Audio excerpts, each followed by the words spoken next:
Welcome to the Diversity Pivot Podcast. I'm your host, Julie Kratz, and this season we will be unpacking real trends, hot topics in the workplace around allyship and inclusion. Our goal is that each week you leave with tangible tools, information, practical strategies that you can take back to allies at your organization. Let's dig in to this week's topic.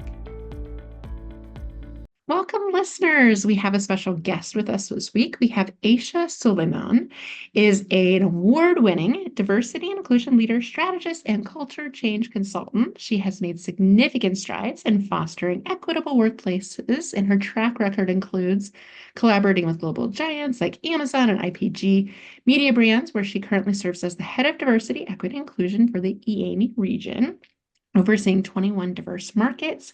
Aisha's passion and expertise have driven these companies to fulfill their DEI commitments, and she's a founding member of Amazon UK's Black Employee Resource Group, and she's championing change while serving as chair. She also launched True White Allies, a groundbreaking film project spotlighting historical white anti-racists from the 1700s onward, creating and inspiring allyship in action. And she also contributed her expertise to the Rugby Football League's Inclusion Board, supporting their inclusion, equality, and anti-discrimination initiatives. Aisha, welcome to the show.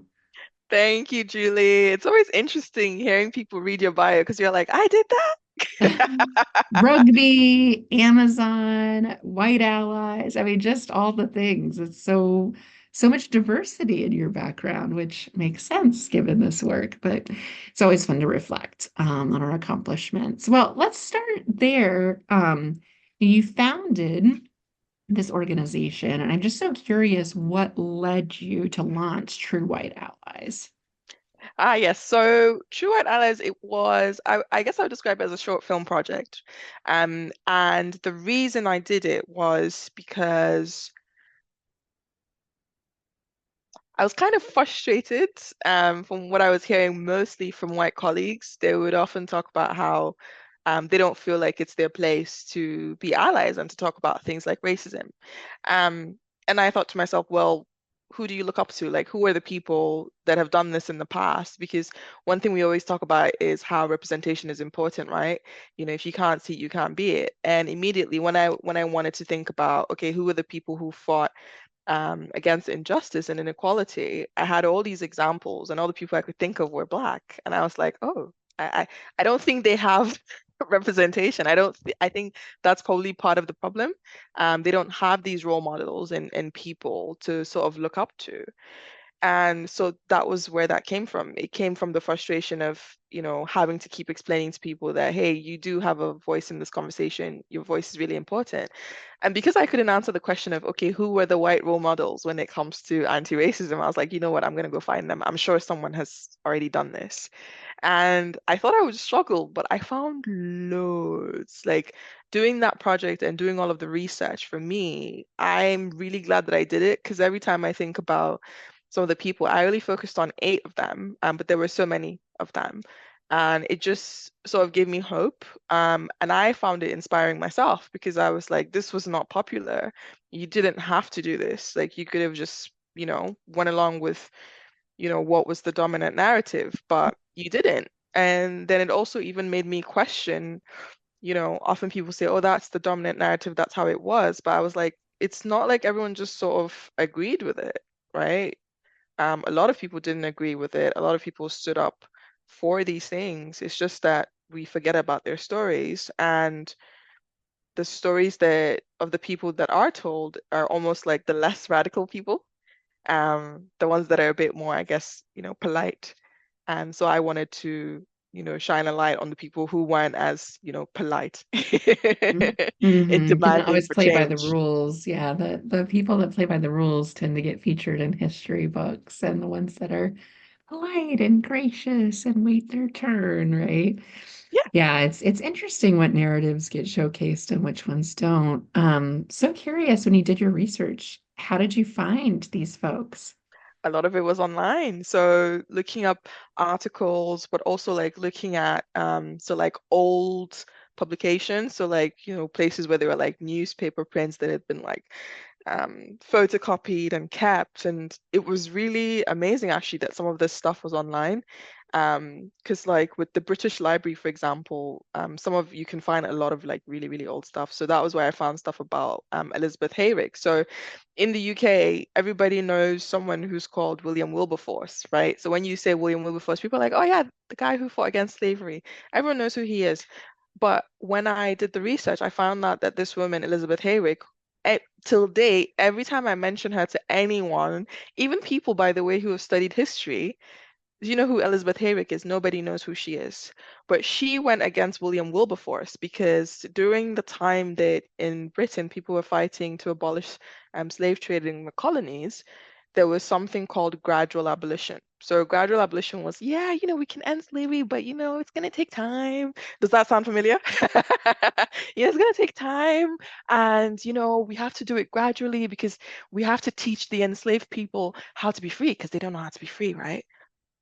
So this was gradual abolition, and this was a popular view. But people like Elizabeth Hayrick and a whole bunch of other people that I found, they were against gradual abolition. They were like, no, no, no such thing. Like immediate abolition right now. All this gradual stuff is not going to work out. But everyone forgets about her, and she really went head to head with him because of her advocacy. William Wilberforce went and told. So they basically had these chapters of like anti-slavery societies. So there was the female chapter, and William Wilberforce went around telling the other chapters that, oh, they shouldn't let, her speak at the other events. And she said, well, if you do that, then we're going to withdraw funding. That's accountability.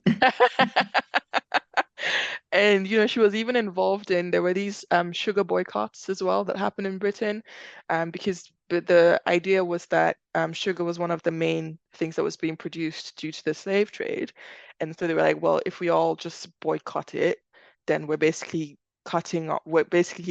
stopping the need. So then that maybe will help to stop the slave trade. So she was very, very key in those boycotts actually happening. Yeah, that's so cool that you found these stories. I similarly, when you being here based in the US, thinking about who are the white allies, there certainly weren't showcased in history books. And a lot of the white people that were portrayed, I think, to be either better allies than they actually were, or characters like Susan B. Anthony that actually weren't allies on race at all, more of a white women's suffrages. So it's fascinating the stories that we choose to showcase, I think is just fascinating. And like you said, to see the history does repeat itself. The same of like change takes time. We got to be gradual about this. I mean, we're seeing the backlash of what happened in 2020, even though I could argue that not much systemic change has really occurred, awareness certainly went up, but what was really achieved to go back, I'm uncertain, but it does speak to this long arch. We have to wait and be patient and do it the right way and play within the rules that created, systemic issues. So it's like, what? So I guess from the eight characters you picked, Aisha, I'd be curious, why did you pick, like, what was your criteria for picking the eight? And like, if there was one underlying theme or, themes that we could learn from these folks, I'd be curious to know more. Well, I picked eight, first of all, for budget reasons because the Hey, you gotta films pick a were, number. yeah. So I have my own consultancy. It's the inclusive culture. So my company funded those films. So that was one reason. But the other thing was I wanted to focus on the US and the UK because obviously histories of both countries are very linked. And so that was one of the other criteria. And I split it as well by gender, yeah, in quite a binary way. Men and women. And again, we're talking about the 1800s. And the other thing was I also focused on who I felt had the most interesting stories. So one of the characters was Benjamin Lay, who was originally English, and then he moved to the US. But before he moved to the US, first he lived in the Caribbean with his wife, and then he saw the horrors of the slave trade. Because remember, a lot of it didn't happen in the UK, right? So a lot of it was in the colonies. So he probably wasn't as exposed to that. So when he went to somewhere in the Caribbean and he saw like firsthand horrors, he was horrified. So Benjamin Lay starts inviting enslaved people to his house, telling them basically, yeah, slavery is horrible and like having all these meetings. And then the people in the town did not like that. So then he had to leave and then he went to the US. And then he gets there, sees the same thing, and he was a Quaker. And Quakers are known for having this history of like being anti-racist, but he was the OG because they became that way because of him. So he would do all these stunts to get people to see how horrible slavery was. So like, one time in the winter, he was, underdressed, not, dressed up warmly. And he was basically trying to prove the point that, see, this is what enslaved people have to go through. Another time, he took a Bible and it was filled with like a sack of fake blood. So he goes to one of the Quaker congregations, goes to the front of the podium, and then he like stabs the Bible and like the red juice, comes out. And he's like, oh, this is how your blood will be shed because you're enslavers, something like that. So he would do like these elaborate stunts. Another time, a child from one of his neighbors came to his house and he was familiar with the child. Child would always play around his house. And then the parents started looking for the child, and he just, conveniently didn't mention that the child was in his house for a few hours. And then eventually he was like, oh yeah, your child is in my house. And then he was like, yeah, so see how you feel? That's how the mother of that girl you enslaved in your house, that's how she feels. So this is the kind of stuff that I was really looking for. So people who were a bit more creative, people who had stories that would make people think, oh wow. And you have to think this is the time where there was no social media and all of that. And a lot of them came up with all these creative ways to, get their point across. That's so cool. Yeah.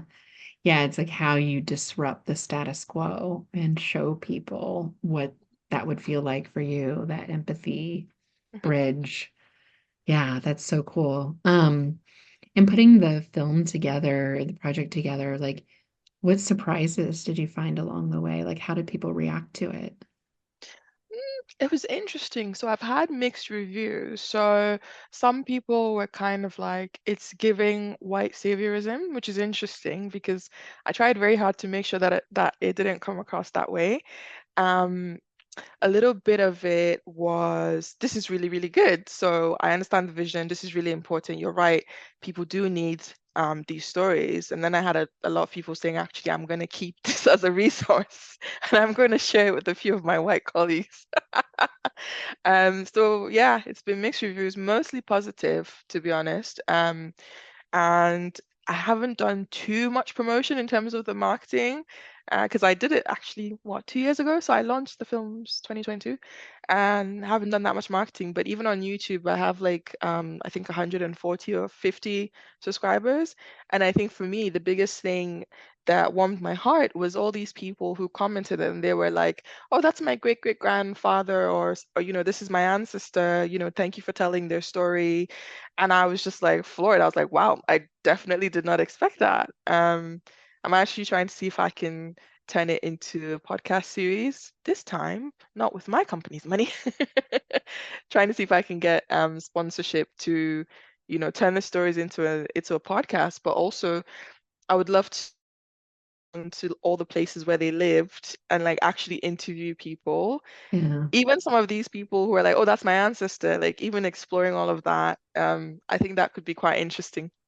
Yeah. Oh, I love that because it feels more real and authentic, and you can keep sharing the stories. And I think stories lead to more stories. And that's so Yeah. interesting. Like, I think as white people, sometimes we're just so ashamed of our deeply problematic racial past. And many of us know that our ancestors contributed to the problem, not we're not the people you're depicting in your film. And so I think there is this fear of like, oh my gosh, I'm going to be associated with that, or oh my gosh, somebody that I'm related to is like really problematic.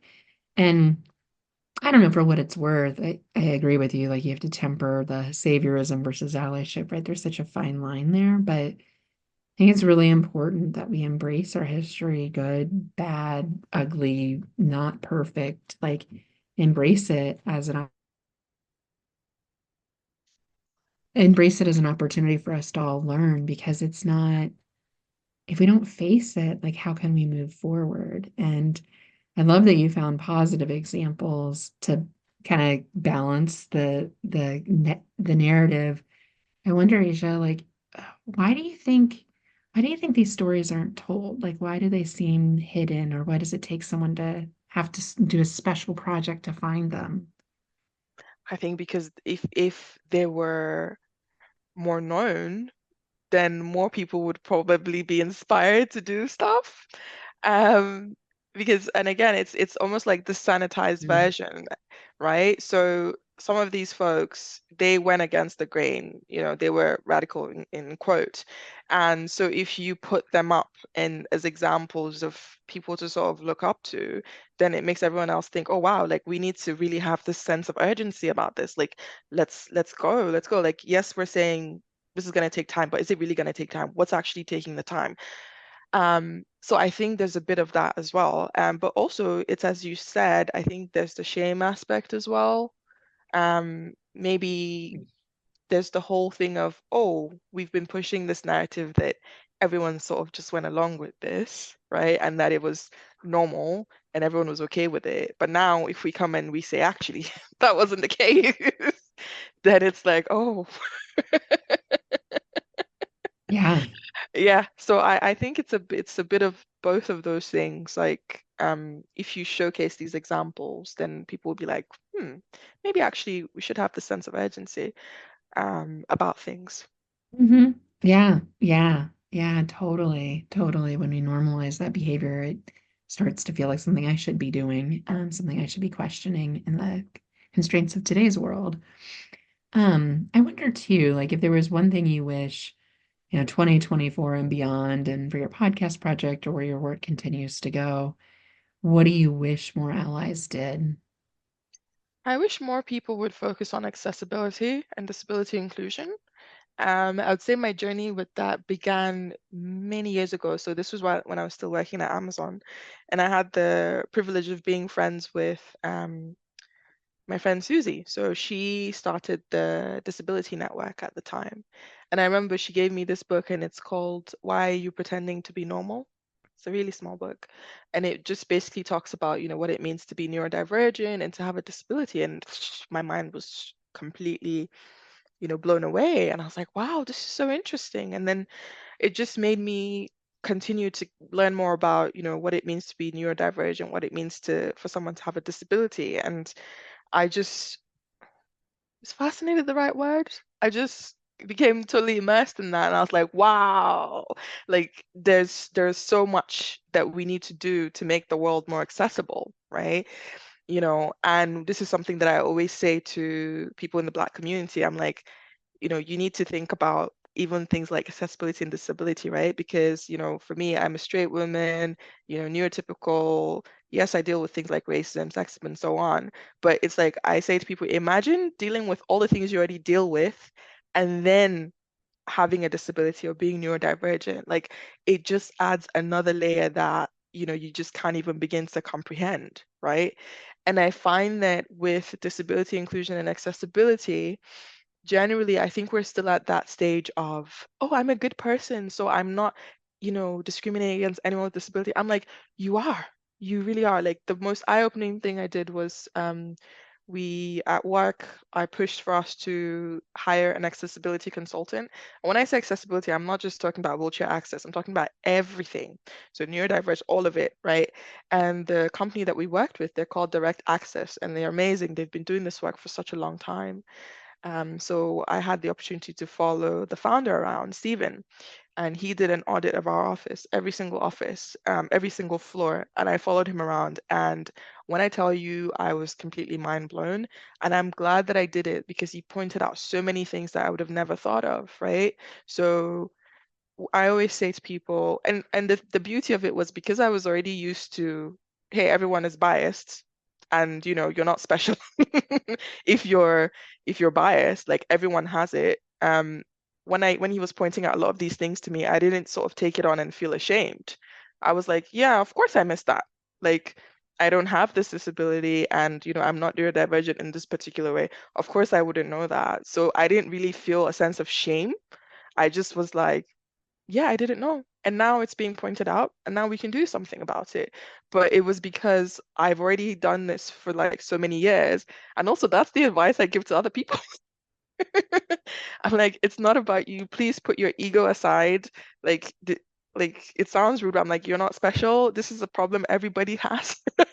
I know. It's like when people are like, my industry or this part of the country, it's like, this is everywhere, right? There's literally no place where people are fully inclusive and the diversity represents what it represents the people that it should be. It's everywhere. It's a problem. And you're right, our egos get in our way. I'm curious from the disability um, audit, for lack of a better word, or run through that they did, like what were some of the things that surprised you? Like what are the things that are, everywhere that we just don't even think about being a Oh, prohibitor to oh, accessibility?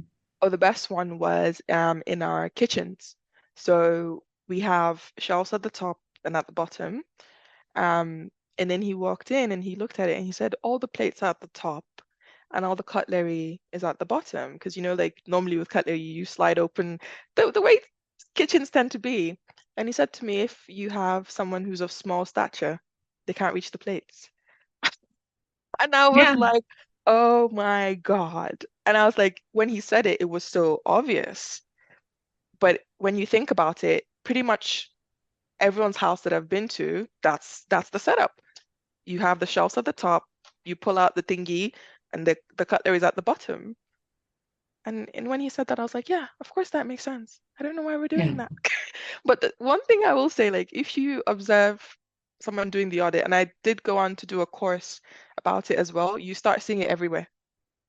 Everywhere you go, you'll be like, oh, that's not acceptable. This, that. Signage as well is a really huge one. Like, I've become so aware of signage and like how things look. And even when I'm like creating PowerPoint slides, the way I write my Word documents, all of that. And I can imagine that to someone who hasn't had this exposure to like accessibility, they'll think that I'm nitpicking. But honestly, once you see it, you can't unsee it. right, right. And I think that's the case for a lot of allyship is once you're educated, once you're informed, then you do start to see it everywhere. And you realize that these issues affect all sorts of different communities. And it's not just people of color, it's not just people in wheelchairs, it's not just women. These are deeper rooted issues that we can also modify and do things, especially with accessibility. Like, why do the plates have to go up there? Like, have we designed the space to work for somebody that's a shorter stature or a wheelchair user? It's just putting a different lens on things that you have to be open to, and not striving for perfection. It's often progress over perfection too. Aisha, I wonder, in the workplace, as far as where we are now doing the work that you do, what do you think are some opportunities for organizations to really commit more deeply to DEI and allyship? Say the last part again. What do you see as the opportunities for organizations to commit more deeply to DEI and allyship? Well, I think, and this is something that we're increasingly trying to focus on, I think what people need to do is think about how they can do DI as part of their daily work. So let's say we've talked about comms, right? So like, let's say you are a communications person. So you spend a lot of your time, writing documents, creating PowerPoint slides, anything to do with communication, you're all over it, right? So the way you can do DEI is by making sure that it's accessible, right? So everything that you do, learn what you can about accessibility, do dive deep into that, right? Things like, okay, the type of imagery that you use, making sure that it's diverse, but also paying attention to things like color contrast, headings, all of these things. And there's so many resources online that are free. Microsoft does a really, really good job when it comes to accessibility resources. So literally, anyone listening, just type Microsoft Accessibility Fundamentals, and they have a whole web page, and it's categorized by jobs as well. And you can see like for each job, like what are some of the things that you need to know related to accessibility. So that is a really good starting point. And I think that is where we need to get to, everyone understanding, okay, in my role specifically, what does this look like day to day for me? Because often people come to me and say, oh, what can I do to support DEI? And I'm like, okay, look at your role. Like, what is your job? Because the problem is if you try and do it as a separate thing, it's not sustainable, right? So you need to think about your job and like almost what is DEI in my job, and then do it that way. And often when people come to me and say they want a career in DEI, I'm like, do you though? Or Burnout rate's a little high. I know, I'm like, do you? But also, if you like your job, why don't you just like literally the dream of everyone who works in DEI is for everyone to just make it part of their job. Then we don't need to Yes. exist. It would be a lovely day, wouldn't it? Yes. Yeah, but you raise a good point. I mean, the thing that I've been telling, especially amidst some of this pushback, is how does DEI solve a business problem? Like, is there a business problem that you can put a DEI lens on and it helps us achieve more? There's so many examples of that. You just gave us a whole bunch of examples. And how do we embed this so it's not a separate function inside our organizations, like you said, so everyone sees it as a part of their day job? But more often I find it sits as a silo, or there's people that do it voluntarily, and then you feel that in the delivery, right? That someone's doing this in their voluntary time or their spare time, which probably is very little. So you don't get the same quality output with the work. I wonder, Yeah. Aisha, like for you, like what are some examples of if people are, say, like, I'm in marketing or I'm in tech or whatever they're in, like how could you tangibly do DEI work in your day job? Yeah, so I'm glad you mentioned tech. I'm going to give you an example. So I went to this conference the other day, and you had all these different companies sharing some of the software they'd built, all these tools, and so on. So one of them, I'm not going to mention their name, but they created this really cool tool, and I was thinking about, how to use it. So what it does is it repurposes content. So like, let's say you have a video, it takes the video, and then it can help you repurpose it. And the question that I asked them, I was like, "How did you test for accessibility when you were developing this product?" And they said no. And I was like, "Oh, and it's in stuff like that, and it's like accessibility is not something, especially from a product standpoint, that you think about at the end. When you think about it at the end, you actually create more work for yourself. I've read the Scrum book. I read it many many years ago, but every now and then I Yeah. like to read it again. And he talked about how when fixing a problem takes, I think, 9 times more effort or something like that. Can't remember the exact number, rather than if you just sorted it the first time that it happened. Mhm. And when I read that, I was like, this is the whole problem with Mhm. DEI because the very nature of the role is trying to correct things that Mhm. were not done properly, sometimes decades and decades and decades and decades ago. And Yep. that is why the work is so painful. And there's that quote about starting as you mean to go on. And really, I feel like anyone who's starting a new company now, often I talk to startup founders and they say, oh, I don't have time to think about DI now. I'm like, that's the problem. You need to think about it now, because if you think about it now, it would just be embedded into how you do business. Right. I was listening to a panel today, and this person was saying how they joined this company, and the company didn't have a DEI policy because the founders lived and breathed inclusion. So it was just naturally embedded into every single thing that they did. So they Right. didn't need to have a DEI policy because it was like, this is just how we do business, right? So if you work in tech, it's things like that. But what I would also say is you need to think about how I explain being inclusive to people is you're delivering better customer service, right?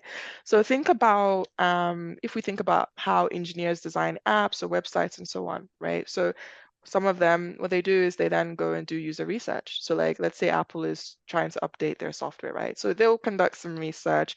They'll pick a different group of people, right? So they'll pick different types of people. There you go. There's diversity, right? So pick different type of people, do some research, figure out, oh, what are their pain points? Da, da, da, da, da. Okay, cool. Now they have the list of the pain points. Then they say, okay, cool. Let's try and build a solution that addresses it. So then maybe they pick like 3 things that they want to focus on. They build the thing, they test, iterate, iterate, iterate, launch it, continue to improve it, right? that's literally, so you've got the diversity equity, which is looking at people's individual circumstances and creating a solution for them. There you go. That's equity. Inclusion, making sure different types of people are included. There you go. So how I explain to people is you're already doing DEI, you just don't have the words for it.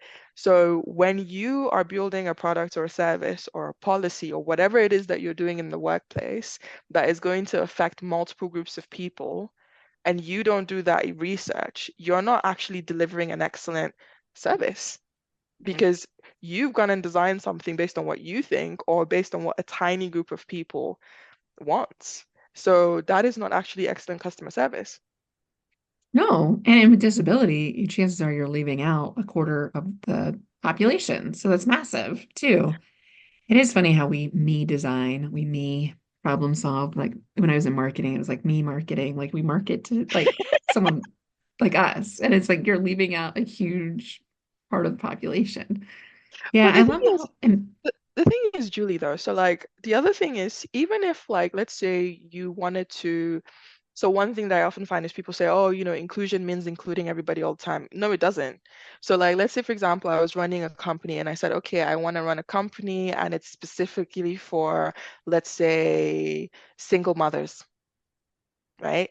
Okay, so single mothers, that's great, but you need to look at all types of single mothers, don't you? So you need to look Mhm. at single mothers from particular, all different types of classes, different types of ethnicities, all of that stuff, right? So sometimes even if you're a single mother and you want to create a business for single mothers, that's fine. But what I say to people is, yeah, but even within single motherhood, there's so many different types of Good example. single mothers. Yeah. Yeah. Intersectional identities too, not thinking Hmm. about it just from disability, ethnicity, like you said, class, age. They're intersectional and there's lots of crossover amongst those as well. Aisha, this has been so fun to chat with you about your allyship work, about your accessibility work. If there was anything you wish for the future of DEI that we haven't talked about, would there be another wish you might make? Um, Aside from, yeah, everyone needs to care about disability inclusion and accessibility. I need to see more urgency about that. And then allyship is about action, right? Which is Yeah, what you talk about. It's not just about words. And the other thing is like people think that it needs to be like this big splashy thing that they do. No, it's actually small, consistent actions. It's much better for you to do something small that you can be consistent with, almost like audit your life. This is how I would say it. Audit your life. So if you're already supporting charities, great. Look at the charities that you support. Right. So how can I support charities that support different types of communities? Right. Cool. There you go. Easy win. You're already supporting charities, so you can do that. Great. You love to read books. Great. Go and start reading books from people from different backgrounds. You like listening to podcasts? Go out of your way to find podcasts with people from different backgrounds. You're hiring at work, you're a manager? Great, look at that and see how you can hire people from different communities. So it's much better to take these small, consistent actions rather than trying to go for like the big stuff all the time. And I think the big events are really, really important. They're great. And I think we need to keep doing them. But I would also love people not to see them and think that that's all DEI work is. Like often people think that our work is like to, put on these panels and talks and stuff. I'm like, we have some really difficult conversations as well. Like it's not all, the big splashy stuff. no. It's the subtle and consistent intentional acts over time. It's well said. Well said, Aisha. Thank you so much for being on this show. Tell our listeners how they can connect with you. So you can go to my website, inclusiveculture.com, drop me a message on LinkedIn, and then I'll connect with you. I'm also active on Instagram and TikTok, but I will warn you, those are not filtered. That's the unfiltered version of me. That is not the corporate version of me. So yeah, search my name on TikTok or Instagram, and yeah, that's how to connect with me. Awesome. We'll link to all that in the show notes. Thanks so much, Aisha, for being with us. Thank you for listening to the Diversity Pivot podcast. My hope is that you walked away with a tangible tool, insight, or information that you can share with other allies on the journey. If you liked this week's episode, please leave us a review. Your feedback means a tremendous amount to us. We'll be back next week with another hot topic. Thank you, Julie, for having me.